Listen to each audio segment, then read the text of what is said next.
Today we've introduced a Congressional Review Act resolution of disapproval. It's a right that Congress has to take a look at any rules or regulations put out by the administration to determine whether that was really what the law intended. We feel that the National Labor Relations Board did an unfair and unnecessary ambush elections rule. It's unfair to the employees, it's unfair to business, and there's no reason for it. I'm pleased that 43 of my fellow senators have co-sponsored the resolution. I know that we'll draw a lot more support on the floor as people learn more about this new rule. The administration's National Labor Relations Board has done a lot of controversial things. This actually started in last year. We didn't think they'd go through with it, but with some recess appointments that really weren't recess appointments, they've continued the trend that they've had to make things unfair to employees. And how is it unfair to employees? It takes away the amount of time that they have to digest information before they put out their hard-earned dollars for union dues. And today the secret ballot elections occur in a median time frame of 38 days. Unions win 71% of those elections, which is their highest win rate on record.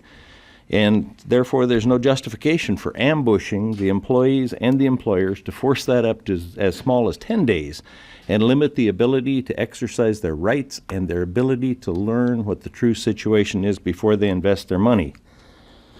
It isn't a rule that's in a response to an actual problem. It's a transparent attempt to increase the number of unionized workplaces in America by limiting the information that employees can get. It's a follow-up card check where somebody could stand next to a potential union member and see if they actually check the card, and if they check the card, then they can avoid the election. Now, they weren't able to go that far, but they're trying to go as far as they possibly can with appointees that don't have a right to be there in order to change rules that affect a lot of employees across this country. The board received over 65,000 comments in response to the rule proposal, but it only took 2 months for them to review all of those comments and issue a draft on the modified final rule. And the rule was finalized 6 months after it was first proposed, and just days after Member Becker's recess appointment expired. The one dissenting member was not even allowed to write a dissent and vote on the final rule. That's not how things are supposed to work around here.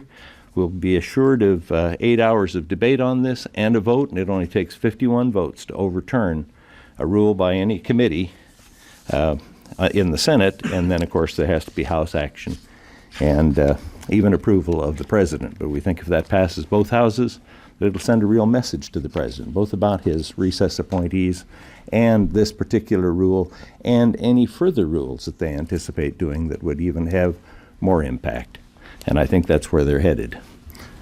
Chairman Klein?